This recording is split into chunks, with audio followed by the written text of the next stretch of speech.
नमस्कार दोस्तों, KDGS classes में आप सभी लोगों का स्वागत है। जैसा कि हम लोग पिछले वीडियो में आवाज़ के बारे में पढ़े थे, तो आवाज़ में हम लोग देखा था पक्षियों का आवाज़ कैसा होता है। मोटा मोटा हम लोग ने देखा था कि पक्षियों की आवाज़ जो आउटलाइन होता है, तो उसके बारे में हम लोग थोड़ा थोड़ा सब पक्षियों के बारे में, जैसे वॉकर चिड़िया क्या होता है, या जुलाई चिड़िया क्या होता है, दर्जन चिड़िया किसे कहते हैं, या उसका क्या होता है कि वो उसका घोंसला कैसा होता है, चील अपना घोंसला कैसा बनाता है, गिद्ध अपना घोंसला कैसा बनाता है, और क्या कहते हैं कि जो शुतुरमुर्ग होता है वो अपना घोंसला कैसे बनाता है, मोर अपना घोंसला कैसे बनाता है, इत्यादि पॉइंट को हम लोगों ने टच किया था मोटा मोटा। अब ये क्वेश्चन के माध्यम से हम लोग इसका कॉन्सेप्ट और क्लियर करेंगे। जब इसका क्वेश्चन हम लोग फ्रेम करेंगे तो उसको देखेंगे। आज हम लोग इस वीडियो में मनुष्य के आवाज़ के बारे में पढ़ेंगे। तो मनुष्य की आवाज़ कैसा होता है, ये हमारा जो टॉपिक है, इसमें क्या होगा कि क्षेत्र किस आधार पे, क्षेत्र के आधार पे, क्षेत्र में किस प्रकार की जलवायु है, वहाँ पे किस प्रकार का मौसम है, वो किस प्रकार का क्षेत्र है, जैसे कि पहाड़ी क्षेत्र है या मैदानी क्षेत्र है या पठारी क्षेत्र है या अत्यधिक वहाँ बारिश होता है, सूखा क्षेत्र है जैसे मरुस्थल क्षेत्र है। तो मरुस्थल तो हम कह सकते हैं कि ठंडा मरुस्थल और गर्म मरुस्थल। जैसे लेह लद्दाख जो होता है मेरा, वो क्या होता है, वो ठंडा मरुस्थल है, और जो राजस्थान का जो पार्ट है उसमें क्या कहते हैं, वो गर्म मरुस्थल है।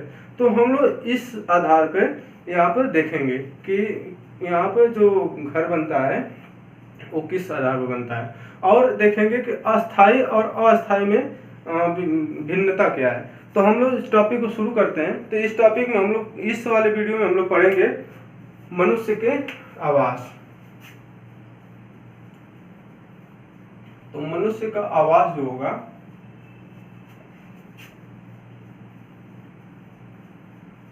वो कितने प्रकार के होते हैं। मनुष्य के आवाज़ जो होते हैं वो मुख्य रूप से दो प्रकार के होते हैं, मनुष्य या जीवों के, प्राणियों के। तो हम लोग देख लेते हैं। पहला जो होगा अस्थाई होगा, अस्थाई आवाज़। ठीक दोस्तों। दूसरा जो होगा अस्थाई आवाज़।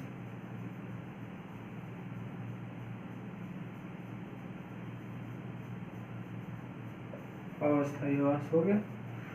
अब अस्थाई आवास किसे कहेंगे, जैसे किसी भी प्राणी का या जीव का, जैसे जंगल क्या होगा, जंगल, जंगली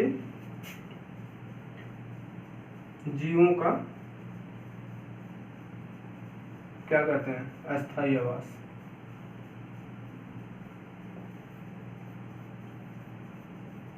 ठीक दोस्तों। आप दूसरा देखेंगे कि घर, घर किसका होता है, घर तो सबका होता है, लेकिन मुख्य रूप से घर किसका होगा, मनुष्य का। मनुष्य अपना घर बनाता है। उसी प्रकार से अस्थाई आवास देखेंगे हम लोग, तो देखेंगे चिड़ियाघर। चिड़ियाघर जो होता है, इसमें जानवरों का, पशु पक्षियों का, क्या होता है, अस्थाई आवास होता है। दूसरा जब हम मनुष्य के बारे में देखेंगे तो टेंट, तंबू, ये क्या होता है, मनुष्य का अस्थाई घर होता है। तो हम लोगों ने देख लिया कि अस्थाई और अस्थाई में अंतर क्या है, और अस्थाई आवास किसे कहते हैं और अस्थाई आवास किसे कहते हैं। तो हम लोग देखते हैं कि जो मनुष्य अपना घर बनाया है, जैसे कि मिट्टी के घर जब बनाता है, तो मिट्टी के घर कहाँ पर पाए जाते हैं, मतलब क्षेत्रीयता के आधार पे हम लोग देखेंगे। तो पहला पॉइंट हम लोग देखेंगे कि मिट्टी के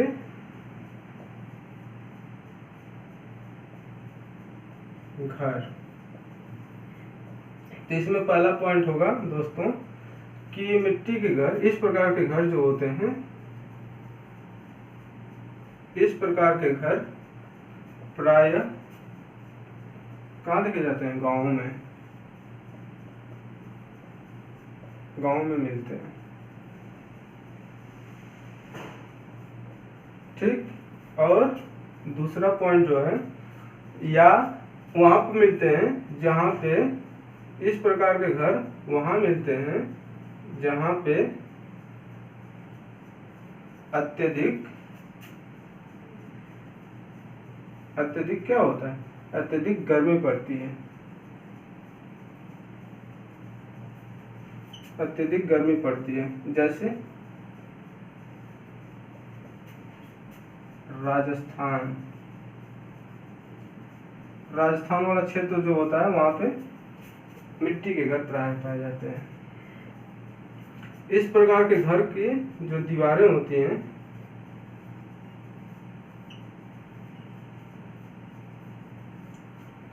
दीवारें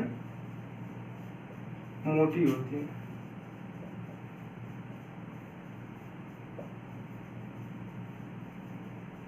ताकि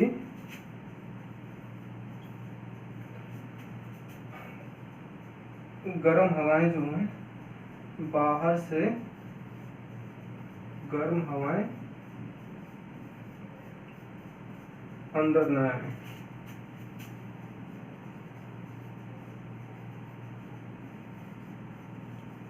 ठीक दोस्तों, और इनका छप्पर जो होता है, छत जो होता है, इस प्रकार के घर के जो छत होते हैं वो झाड़ियों के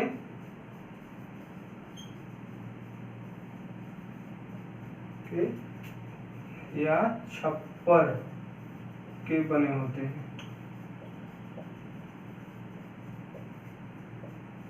उसी पर जैसी जलवायु रहेगी, वो जैसा जलवायु रहेगा तो वैसे ही वहाँ पर पेड़ पौधे मिलेंगे। तो वहाँ जैसे राजस्थान में झाड़ियाँ मिलती हैं, छोटे छोटे कटीले पौधे मिलते हैं, तो जिस वजह से वहाँ पर झाड़ियाँ मिलती हैं। और जैसे मैदानी क्षेत्र में गंगा यमुना के मैदान में जैसे पूस होता है और पराली होती है, तो इन सब चीज़ से उनका छप्पर बनता है।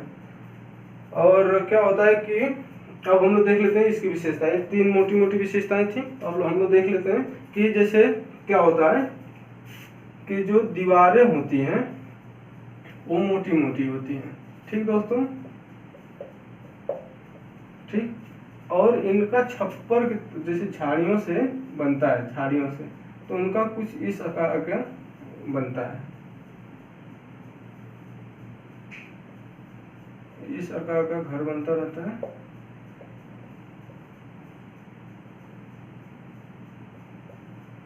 ये द्वार है और इस आकार का उनका घर बनता है।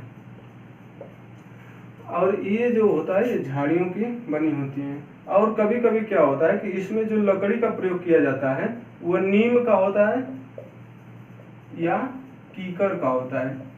नीम का या कीकर का वो इसलिए होता है क्योंकि ये काफी दिन तक रहती हैं और कभी कभी बारिश होती है, कभी कभी होती है बारिश।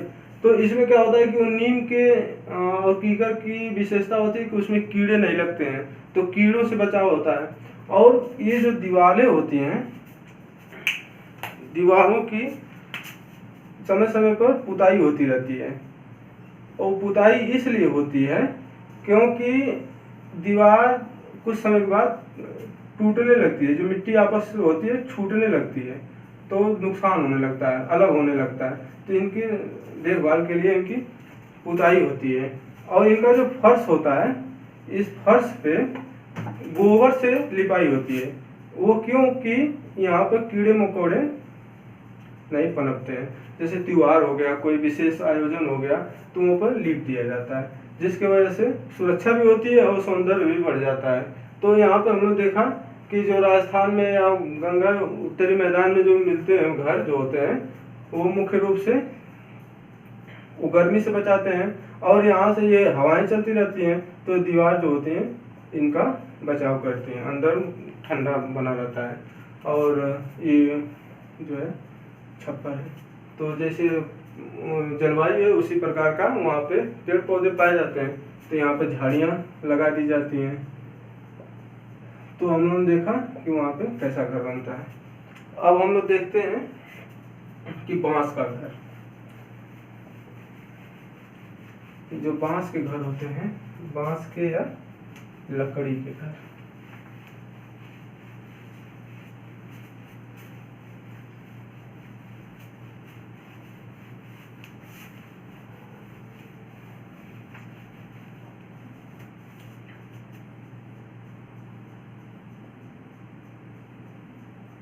बांस के या लकड़ी के आवास। तो इसमें हम लोग देखेंगे कि ये जो होता है प्रायः क्या होता है, बारिश वाले क्षेत्रों में बनाए जाते हैं।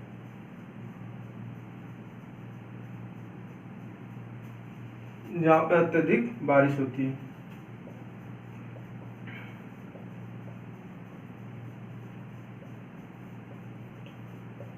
ठीक, और इनकी ऊंचाई जो होती है जमीन से इनकी ऊंचाई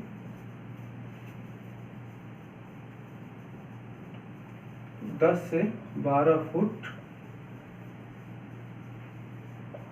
ऊंचे होते हैं। ठीक, और ये जो ऊंचे होते हैं, आधार के लिए बांस का प्रयोग किया जाता है।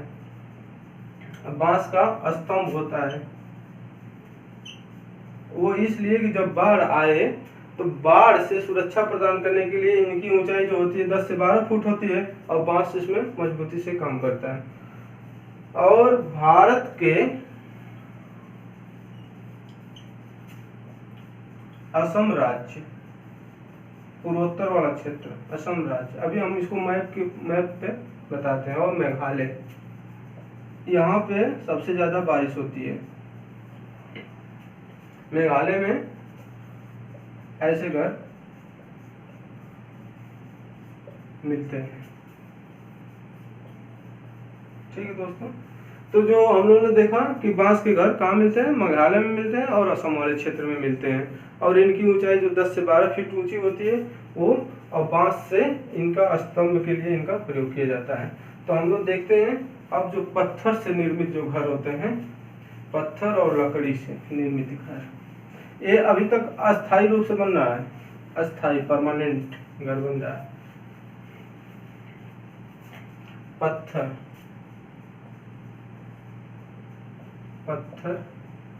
के घर या लकड़ी के घर।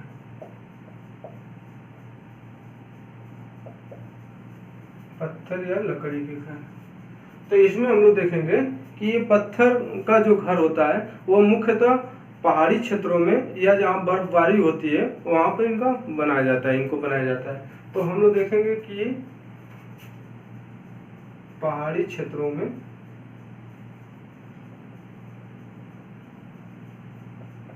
इस प्रकार के घर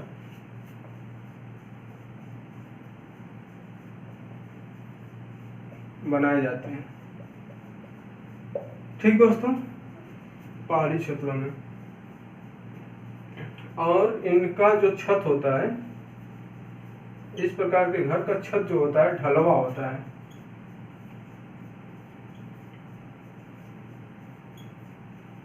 ढलवा होता है कुछ जगह पे नहीं, ढलवा होता है क्यों? क्योंकि जो बर्फ होती है या बारिश के पानी से, बारिश का पानी जो होता है नीचे आ जाता है, सड़क के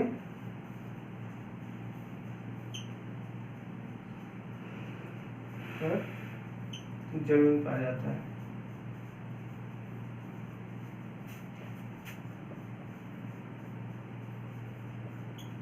जाता है। ठीक दोस्तों, कहीं कहीं पे, जैसे ये मुख्य रूप से हम लोग उसकी बात कर रहे हैं, जैसे लद्दाख हो गया, जम्मू कश्मीर हो गया और हिमाचल प्रदेश की बात करते हैं, तो यही इसी रीजन में क्या होता है, कभी कभी देखा जाता है कि समतल छत भी मिलती है।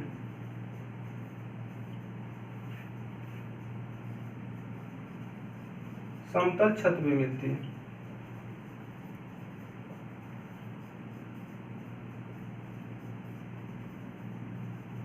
ठीक, तो ये समतल जो छत मिलती है वो लद्दाख वाले क्षेत्र में मिलती है।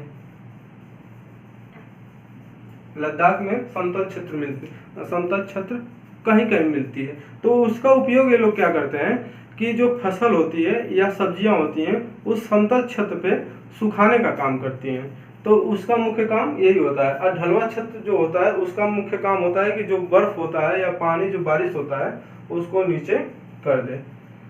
और हम लोग इस प्रकार के जो पाए जाते हैं। अब स्थान देख लेते हैं।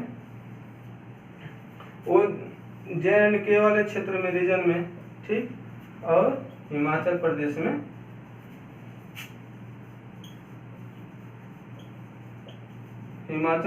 में,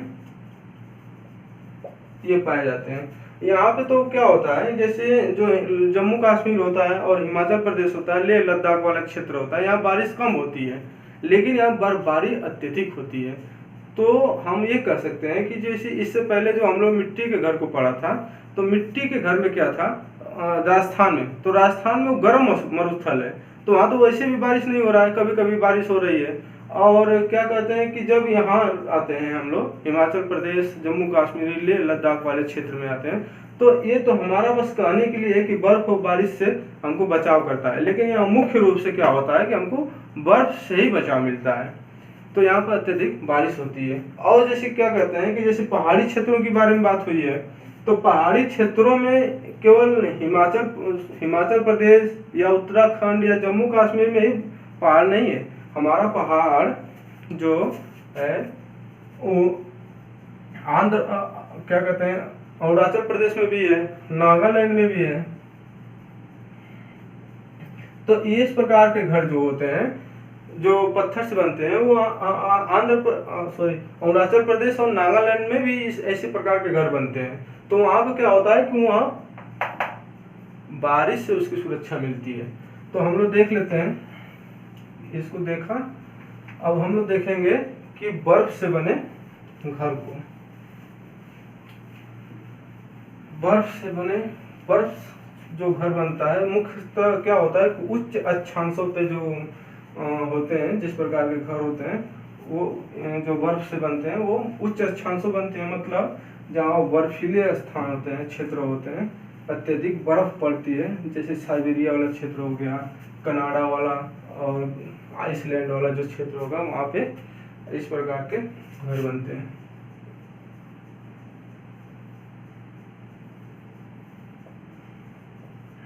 तो इस प्रकार के जो घर बनते हैं बर्फ वाले, ये सर्वाधिक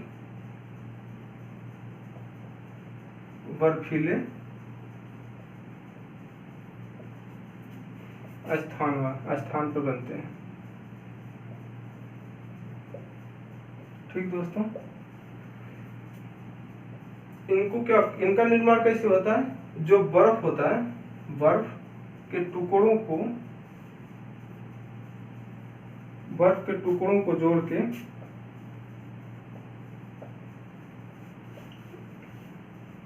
घर बनाया जाता है।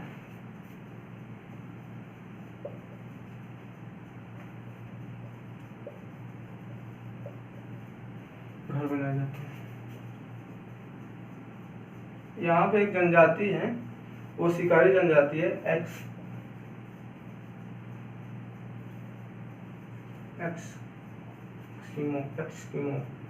एक्सकिमो जनजाति है। क्या करती है? ये शिकार भी करती है, अपने शिकार के लिए ऐसे घर का निर्माण करती है।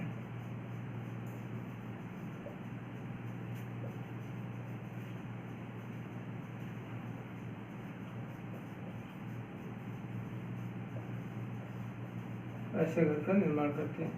इसको हम लोग ना इग्लू के नाम से भी जानते हैं, इग्लू।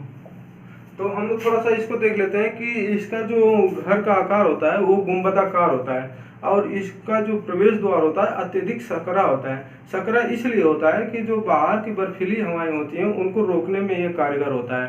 और दोस्तों मैं आपको बताऊं कि ये जो बर्फ से निर्मित होती है, तो जब बर्फ आपस में जुड़ता है तो उसके बीच में गैप होती है, तो उस गैप में जो हवाएं होती हैं वो बाहर अंदर की गर्मी को बाहर जाने से रोकती हैं। तो हम लोग थोड़ा सा इसका आकार देख लेते हैं कि ऊपर से गुंबदाकार होता है,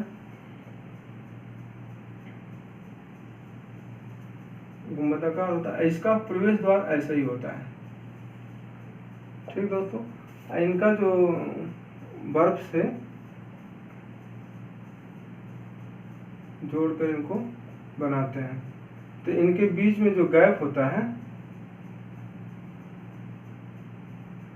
ये हवाएं जो होती हैं अंदर की हवाओं को रोकने में कारगर होती हैं, और यहाँ से एकदम सकरा सा होता है ताकि ये बर्फीली हवाएं जो हैं अंदर से ना आए। ये तो इसका जो निर्माण करते हैं एस्किमो जो जनजाति होती है वो शिकार करती है, और इसके अंदर जो होता है सील जो जानवर होता है उसको जलाते हैं लोग गर्मी प्राप्त करने के लिए। तो हम लोगों ने देख लिया वर्ग के घर जो होते हैं कौन कौन बनाता है, कहाँ पाए जाते हैं। ये उच्च अक्षांशों पर पाया जाता है। उच्च अक्षांशों का मतलब 45-60 से ऊपर, 60 डिग्री से जो होता है उससे ऊपर 60 से 90 के बीच में चले जाएंगे तो उच्च अक्षांश हो जाते हैं। तो हम लोग देख लेते हैं। अब ये तो हम लोग पढ़ लिए हैं दोस्तों कि अस्थाई जो होता है ये तो अस्थाई था। जो इग्लू जनजाति होती है शिकार के लिए जाती है तो घर बना लेती है, इसके बाद वापस चली जाती है, अस्थाई था। लेकिन जो भारत में अस्थाई जो पाए जाते हैं उसको हम लोग देख लेते हैं कि अस्थाई में कौन कौन से घर पाए जाते हैं। तो एक पहला पाया जाता है हाउस बोट। हाउस बोट इसकी विशेषता क्या होती है कि ये जो होती है ये लकड़ी की बनी होती है।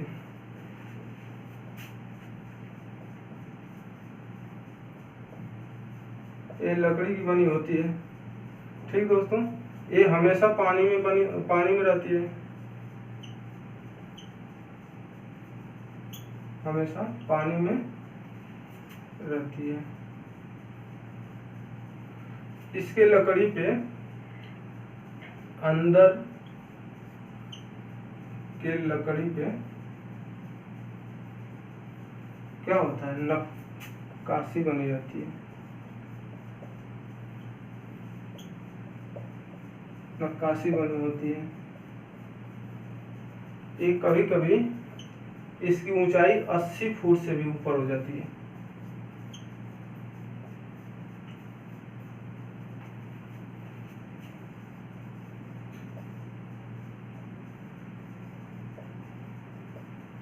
ठीक दोस्तों।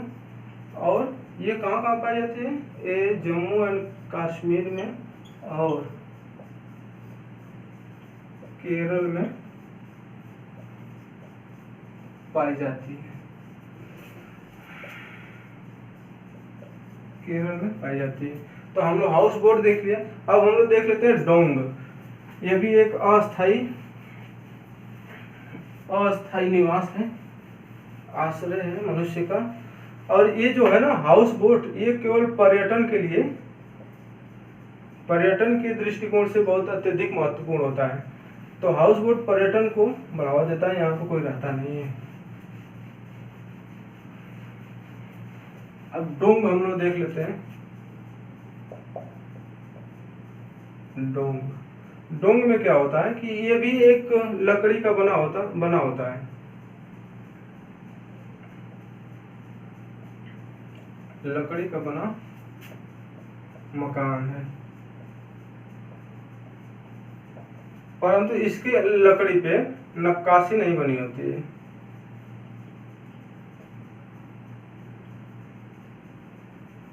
ठीक दोस्तों, इसके लकड़ी पर नक्काशी नहीं बनी होती है।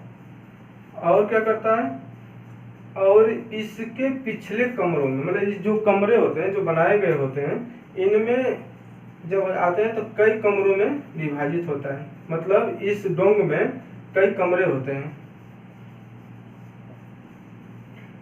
कई कमरों में विभाजित होता है।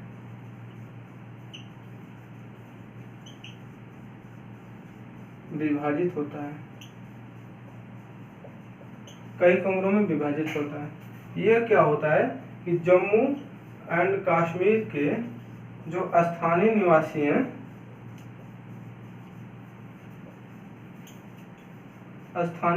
हैं, इसका प्रयोग करते हैं।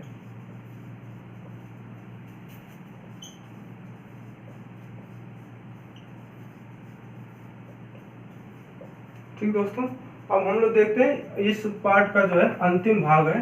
अंतिम क्या कहते हैं उसे, टेंट कहते हैं। टेंट जो है ये भी एक अस्थायी निवास होता है, अस्थायी घर होता है। और समय समय पर इसका प्रयोग किया जाता है।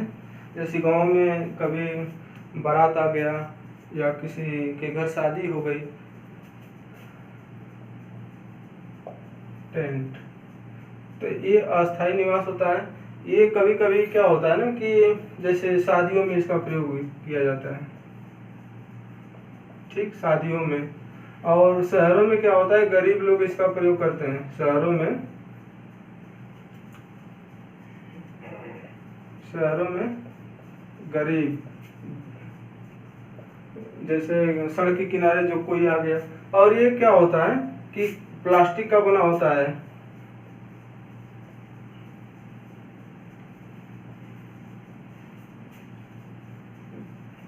प्लास्टिक का बना होता है या कपड़े का बना होता है।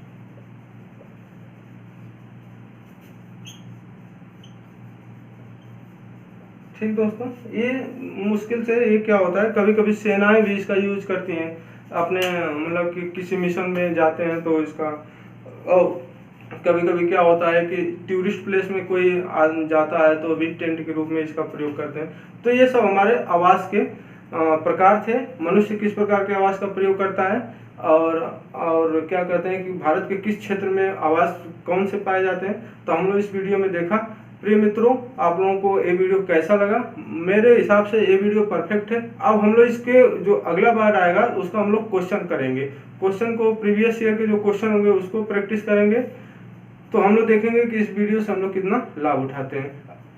आप मेरे चैनल पे आए हैं, धन्यवाद। और मेरे चैनल पे आए हैं तो आप मेरे चैनल को सब्सक्राइब करें, लाइक करें और प्यार से कमेंट करें। हमारे अंदर आपका कमेंट पढ़कर और लाइक देखकर खुशी मिलती है। प्रिय मित्रों, धन्यवाद। जय हिंद।